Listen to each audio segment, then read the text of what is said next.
Ballon d'Or জয়ের পর থেকেই রদ্রির সঙ্গে সাপে নেউলে সম্পর্ক তৈরি হয়েছে ভিনিসিয়াস জুনিয়র সমর্থক গোষ্ঠীর।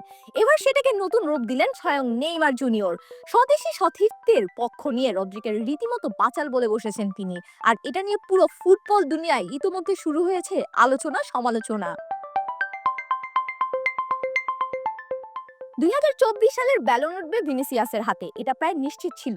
কিন্তু সবাইকে চমকে দিয়ে রদ্রি জিতে নেন মর্যাদার এই পুরস্কার।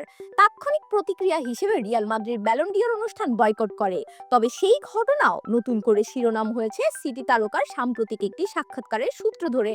তিনি সেখানে বলেছিলেন, আমি মনে করি ভিনিসিয়াস বুদ্ধিমান মানুষ। সময়ের সাথে সাথে সে বুঝতে পারবে যে যত বেশি খেলায় মনোযোগ দেওয়া যাবে তত ভালো করা সম্ভব। লেবুর সুঘ্রাণ আরো বেশি, ত্বকের যত্ন আরো বেশি, চলে আরো বেশি। আপনার পকেটে কি বিদেশি না বাংলাদেশি? সবার মতো তারও মাঠে এবং মাঠের বাইরের উন্নতির জায়গা রয়েছে। এই মিডফিল্ডার আরো যোগ করেন, ভিনি এখনো তরুণ। আমি নিশ্চিত যে আশেপাশে সবাই তাকে ভালো পরামর্শ দিবে।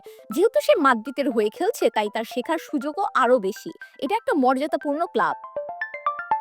কিন্তু ব্রাজিলিয়ান সুপারস্টার নেইমারের এসব পছন্দ হয়নি। ইনস্টাগ্রামে করা একটি পোস্টে তিনি রদ্রিকে বাচাল উপাধি দিয়ে বসেন। তিনি লেখেন, সে ইদানিং বাচাল হয়ে গিয়েছে। আপাতত এসিএল এর ইনজুরির কারণে মাঠের বাইরেই সময় কাটাতে হচ্ছে স্প্যানিশ মিডফিল্ডারের।